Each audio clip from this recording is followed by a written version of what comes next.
जय गुरु जी, जय गणेश जी, जय गुरु जी। आइए आज हम जानते हैं द्वितीय खंड के गणेश पुराण के द्वितीय खंड के प्रथम अध्याय के बारे में, जिसमें गणपति के चरित्र कथन का कल्प भेद से वर्णन किया गया है और साथ ही गणेश्वर गणपति की प्राकट्य कथा के बारे में भी बताया गया है। तो चलिए शुरू करते हैं। शौनक जी ने निवेदन किया, भगवान सूत जी, कल्पभेद से श्री गणेश्वर के अनेकानेक चरित्र कहे जाते हैं। आप उन सभी के पूर्ण ज्ञाता एवं वर्णन करने में सामर्थ्य हैं। हे प्रभु, मैं उन चरित्रों को विस्तार सहित सुनना चाहता हूँ, इसलिए ऐसी कृपा कीजिए कि मैं उनका श्रवण आनंद प्राप्त कर सकूं। सूत जी बोले, शौनक, तुम धन्य हो जो भगवान विनायक के चरित्र श्रवण में इतने उत्सुक हो रहे हो। मैं तुम्हारी इच्छा अवश्य पूर्ण करूँगा। अब मैं श्वेतकल्प के में हुई गणेशोत्पत्ति की कथा तुम्हें सुनाता हूँ। ध्यान से सुनो। भगवती पार्वती की दो सखियाँ थीं, जया और विजया। वे दोनों अत्यंत रूपवती, गुणवती, विवेकमयी और मधुरहासिनी थीं। पार्वती उनका बहुत आदर करती थीं। एक दिन उन सखियों ने उनसे निवेदन किया, सखी, आपके पास कोई गण नहीं है, इसलिए एक गण तो अवश्य होना चाहिए। उमा ने आश्चर्यपूर्वक कहा, क्या कह रही हो सखियों? हमारे पास करोड़ों गण हैं जो तुरंत आज्ञा पालन में तत्पर रहते हैं, फिर किसी अन्य गण की क्या आवश्यकता है? सखियों ने कहा, सभी गण आशुतोष भगवान के हैं, उन्हीं की आज्ञा उनके लिए प्रमुख है। नंदी, भृगुंडी आदि गण जो हमारे कहलाते हैं, वे भी भगवान की आज्ञा ही सर्वोपरि मानते हैं। यदि आप कोई आदेश दें और शिवजी उसकी उपेक्षा करें, तो आपके आदेश को कोई भी गण नहीं मानेगा। आप पूछेंगी तो अवश्य ही कोई बहाना बना दिया जाएगा। पार्वती ने कुछ सोचा और फिर कहा, और यह असंख्य प्रथम गण, क्या इनमें भी कोई मेरी आज्ञा की उपेक्षा कर सकता है? सखियों ने कहा, प्रथम गण में तो कोई हमारा है ही नहीं। वे सभी भगवान रुद्र के व्यक्तिगत सैनिक हैं। शिवजी की अनन्यता के कारण ही वे शिवजी की आज्ञा से हमारी रक्षा करने और हमारे कार्यकलापों पर दृष्टि रखने के उद्देश्य से ही नियुक्त की है। इसलिए कृपा कर अपने लिए भी एक व्यक्तिगत गण की रचना अवश्य कीजिए। पार्वती ने उनका सुझाव स्वीकार तो कर लिया, किंतु कार्य रूप में अभी परिणत नहीं किया था। बात वहीं की वहीं रह गई और कुछ दिन बीतते ही उसे भूल गईं। एक दिन प्रातःकाल का समय था। पार्वती जी स्नानागार में स्नान करने जा रही थी। उन्होंने नंदी को आदेश दिया, कोई आवे तो उसे रोक देना, और तब वे भीतर चली गईं। तभी भगवान शंकर कहीं से आकर भीतर प्रविष्ट होने लगे। नंदीश्वर ने उन्हें रोकते हुए निवेदन किया, अभी माताजी स्नान कर रही हैं, इसलिए यहीं ठहरने की कृपा करें। शिव जी बोले, अरे करने दे स्नान, मुझे एक आवश्यक कार्य है, तो यहाँ कैसे रुका रहूं? यह कहते हुए लीला बपू परम शिव नंदी के वचनों की उपेक्षा कर सीधे स्नानागार में जा पहुँचे। भगवान आशुतोष को शीघ्रता से आए देखकर स्नान करती हुई जगजननी लज्जावश अत्यंत सिमट गई। शिवजी भी बिना कुछ कहे चले गए। इधर पार्वती जी स्नानोपरांत वस्त्र धारण करती हुई सोचने लगी, जया विजया का सुझाव उचित ही था। मैंने व्यर्थ ही उसकी उपेक्षा की। यदि द्वार पर मेरा कोई निजी गण उपस्थित होता तो शिवजी को स्नानागार में सहज ही नहीं आने देता। नंदी ने मेरे वचनों की उपेक्षा की, इससे प्रतीत होता है कि इन गणों पर मेरा पूरा अधिकार नहीं है, इसलिए मेरा निजी गण अवश्य होना चाहिए, क्योंकि वह पूर्ण रूप से ही मेरी आज्ञा में रहेगा। अब जो गण हैं वे शिवजी की आज्ञा से ही मेरी आज्ञा मानते हैं, किंतु मेरा निजी गण मेरी आज्ञा से ही उनकी आज्ञा मानेगा। ऐसा विचार कर उन्होंने अपने अत्यंत पवित्र देह की मैल उतारी और उससे एक चेतन पुरुष की रचना कर डाली।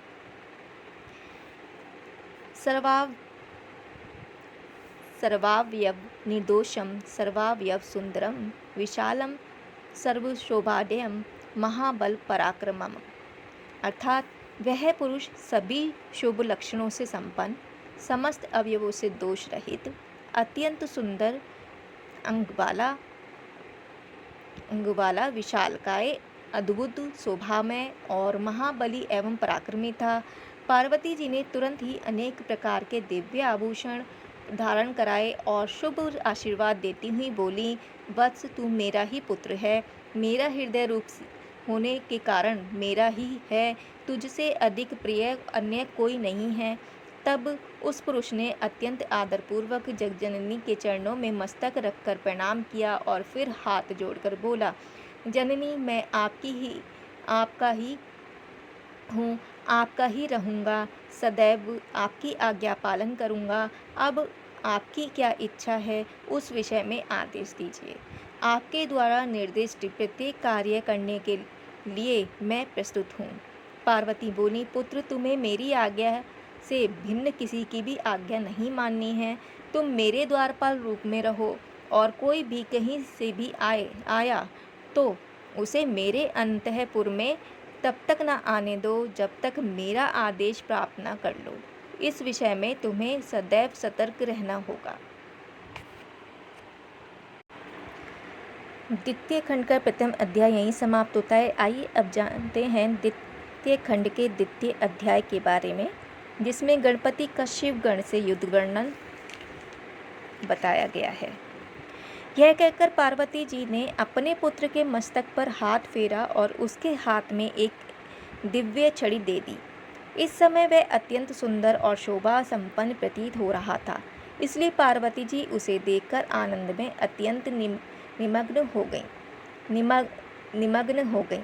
फिर उसको दुलारकर द्वार पर नियुक्त कर दिया। बालक गणेश छड़ी लिए हुए द्वार पर डट गए। इधर पार्वती जी अपनी सखियों सहित स्नानागार में जाकर स्नान करने लगीं। इसी समय द्वार पर उनका निजी द्वारपाल नियुक्त था, इसलिए किसी के आने की उन्हें चिंता नहीं थी। तभी भगवान भूतभावन द्वार पर पधारे और शीघ्रता से भीतर प्रविष्ट होने लगे। उन्हें यह भी ध्यान नहीं था कि द्वार पर कोई शिवगण नहीं, पार्वती पुत्र खड़ा है। वे उनसे परिचित भी नहीं थे, इसलिए समझा अपने गणों में कोई खड़ा होगा। शिवजी को गृह में प्रविष्ट होने की चेष्टा करते देखकर गणपति ने उन्हें रोकते हुए पूछा, देव, यह माता पार्वती जी का निजी भवन है, इसमें प्रवेश के लिए उनकी आज्ञा लेना अनिवार्य है। आप बिना आज्ञा कहाँ जा रहे हैं? तब चंद्रमौली का ध्यान उसकी ओर हो गया और वे बोले, मूर्ख, तू कौन है? किसे रोकने की चेष्टा करता है? हट आगे से, मुझे भीतर जाने दे। गणेश ने कहा, माता जी स्नान कर रही हैं, जब वे वस्त्रादि धारण कर लें तभी उनसे आपके भीतर आने संबंधी आज्ञा ली जा सकेगी। तब तक आप यहीं कहीं ठहर जाएं अथवा पुनः आने का कष्ट करें। त्रिलोचन को व्यवधान अच्छा न लगा। बोले, अरे तू मुझे जानता नहीं? पार्वती का स्वामी और तीनों लोकों का ईश्वर साक्षात शिव हूँ, अतएव मार्ग छोड़कर खड़ा हो। गणपति ने मार्ग पूर्ण रूप से रोक लिया और बोले, देव, आप कोई भी क्यों न हो, जब तक माता जी की आज्ञा न होगी तब तक आपको भीतर नहीं जाने दूंगा। यह कहकर बालक ने हाथ की छड़ी आड़ी कर ली। शिवजी को उसकी दृढ़ता देखकर आश्चर्य हुआ। बोले, तू तो अत्यंत बुद्धिमान प्रतीत होता है रे। तू कौन है जो मुझे मेरे ही घर में जाने से रोकता है? अब तू तुरंत ही मार्ग छोड़कर दूर हो जा। यह कहते हुए शिवजी ने पुनः भीतर जाने का उपक्रम किया, किंतु मात्र भक्त गणेश जी ने उन्हें पुनः छड़ी से रोक दिया। यह देखकर शिवजी को बड़ा क्रोध आया, किंतु अपने क्रोध को दबाकर वे वहाँ से एक और हटकर सोचने लगे, यह है कौन जो मेरे मार्ग को रोके हुए खड़ा है? इस जानकारी के लिए गणों को इसके पास भेजना चाहिए। उन्होंने गणों को आज्ञा दी, तुम लोग उस बालक से पूछो कि वह कौन है, कब कहाँ से आ गया और किसके आदेश से द्वार रक्षक के रूप में खड़ा है? शिवगणों ने पार्वती पुत्र के पास जाकर वही प्रश्न दोहरा दिए। साथ ही बोले, देखने में तो तुम बहुत ही सुंदर और कोमल शरीर के बालक हो। बड़ों की आज्ञा मानने में ही बालक का कल्याण निहित है, अतः यहाँ से तुरंत चले जाओ। पार्वती नंदन ने भी वही प्रश्न किया। तुम लोग कौन हो, कहाँ से आए हो? मुझे अकारण ही छेड़ने का प्रयोजन क्या है? अधिकारी पुरुषों की आज्ञा मानने में ही सेवकों का कल्याण निहित है, इसलिए तुम अविलंब यहाँ से चले जाने की कृपा करो। गणपति की बात सुनकर शिवगणों को हंसी आ गई। बोले, तुम बड़े विचित्र जीव हो। हमने जो कहा वही तुमने कह दिया। फिर कुछ कठोर होकर बोले, तुम्हारा भला इसी में ही है कि यहाँ से अन्यत्र चले जाओ। पार्वती पति भगवान शंकर की यही आज्ञा है। अभी तक तुम्हें अपने ही समान गण समझकर हमने कोई कठोर व्यवहार तुम्हारे साथ नहीं किया है। यदि नहीं मानोगे तो तुम्हें मारने के लिए विवश होना पड़ेगा। गणेश भी हंस पड़े। बोले, मैं माता पार्वती का पुत्र हूँ। उन्हीं ने मुझे इस स्थान पर नियुक्त किया है और आदेश दिया है कि मेरी आज्ञा के बिना किसी को भी भीतर ना आने देना। यदि तुम अपने स्वामी की आज्ञा से मुझे हटाना चाहते हो तो मैं अपनी माता की आज्ञा के कारण यहाँ से नहीं हट सकता। तुम और तुम्हारे स्वामी चाहें तो यहाँ खड़े रह सकते हैं, किंतु भीतर प्रविष्ट नहीं हो सकते। शिवगण समझ गए कि यह महाशक्ति का अत्यंत शक्तिमान पुत्र है, इसलिए यह अपने स्थान से विचलित नहीं होगा। अतएव शिवगण लौटकर अपने स्वामी की सेवा में उपस्थित हुए और प्रणाम कर बोले, भूतनाथ, यह बालक तो माता पार्वती जी का पुत्र है और उन्हीं की आज्ञा से द्वार रोककर खड़ा है। हमने अधिक कहा तो यह युद्ध के लिए प्रस्तुत सा प्रतीत हुआ। शिवजी कुपित हो गए। बोले, अरे, कहाँ एक छोटा बालक और कहाँ तुम अत्यंत शक्तिशाली गण। फिर भी तुम उसकी हट का निवारण ना कर सके।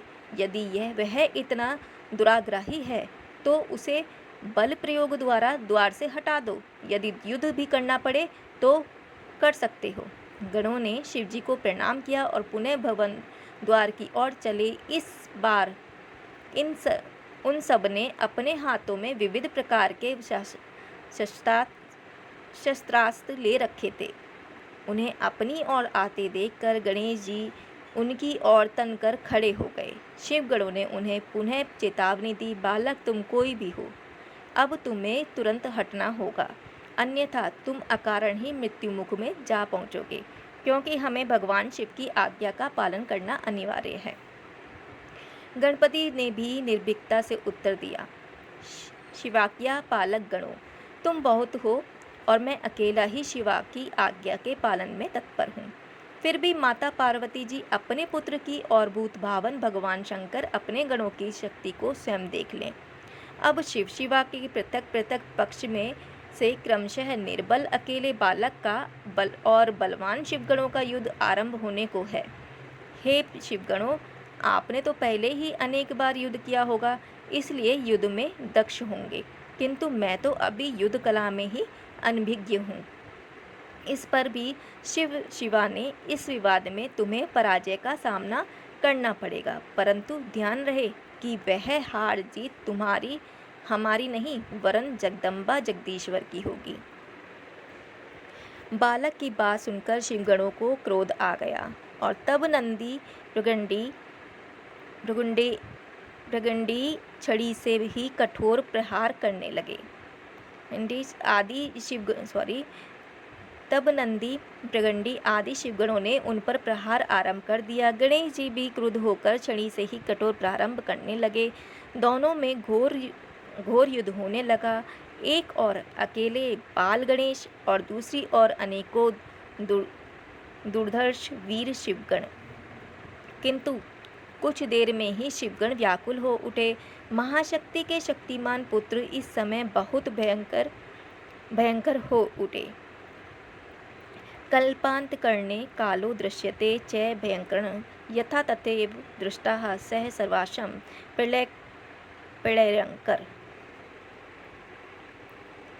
प्रलयंकरः। अर्थात जिस प्रकार प्रलय के अंत में काल अत्यंत भयंकर दिखाई देता है, उसी प्रकार पार्वती नंदन भी उस समय समस्त शिवगण में प्रलयंकारी दिखाई देते थे। आइए जानते हैं परास्त होकर शिवगणों का भागने के बारे में। इस प्रकार रूप देखकर और युद्ध में पूर्ण रूप से परास्त होकर शिवगण प्राण बचाकर भागे। उधर पार्वती वल्लभ अपने स्थान पर बैठे हुए ही यह सब देख रहे थे। तभी देवऋषि नारद से शिवापुत्र और शिवगणों के युद्ध का समाचार पाकर ब्रह्मा विष्णु आदि देवता वहां आकर शिवजी की स्तुति करते हुए बोले, भूत भावन भूतनाथ, इस समय यह कौन लीला चल रही है? यदि हमारे करने योग्य कोई कार्य हो तो आज्ञा दीजिए। शिवजी बोले, क्या कहूँ? मेरे भवन के द्वार पर छड़ी हाथ में लिए एक बालक मार्ग रोके हुए स्थित है। वह मुझे घर में नहीं घुसने देता।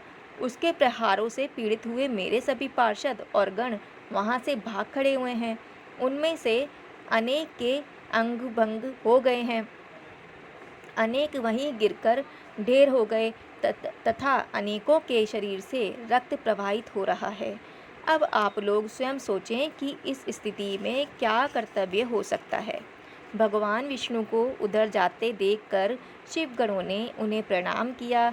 कमलासन भगवती उमा के प्रबल प्रतापी पुत्र ने हमारी यह दुर्दशा कर डाली है, उसे वश में करना सरल कार्य नहीं है।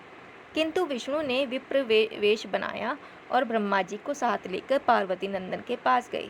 उन्हें देखते ही गणपति ने अपनी छड़ी उठा ली तो भगवान विष्णु बोले, मैं तो शांत ब्राह्मण हूँ, मेरे पास कोई शस्त्र नहीं है। इसी से समझ लो कि मैं युद्ध करने के उद्देश्य से नहीं आया हूँ। तभी ब्रह्मा जी बोले, मैं तो साक्षात कमलोद्भव हूँ, मेरे साथ तो कृपापूर्ण व्यवहार ही होना चाहिए। गणेश बोले, बस यही कृपा है कि आपको चुपचाप चले जाने दे रहा हूँ।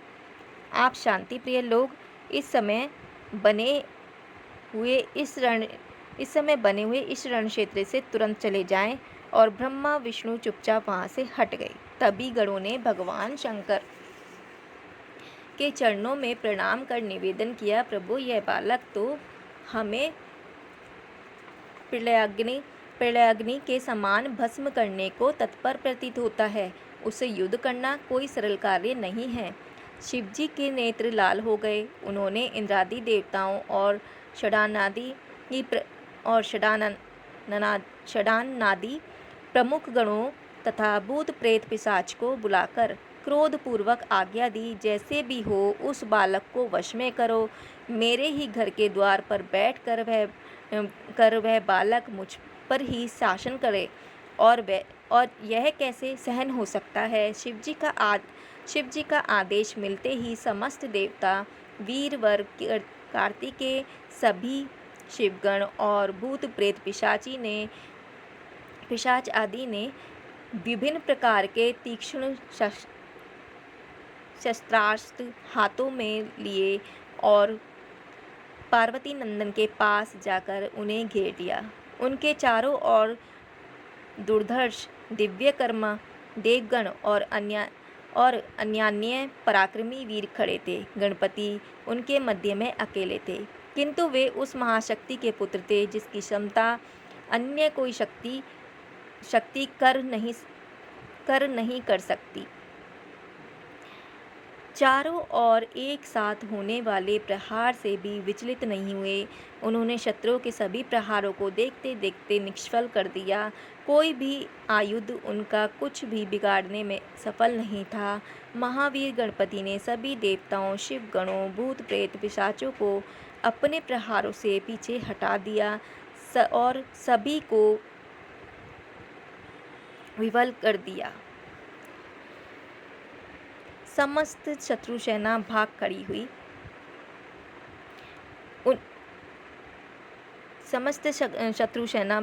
हुई। उनकी वही दशा हुई जो पहले भेजे हुए शिवगणों की हुई थी।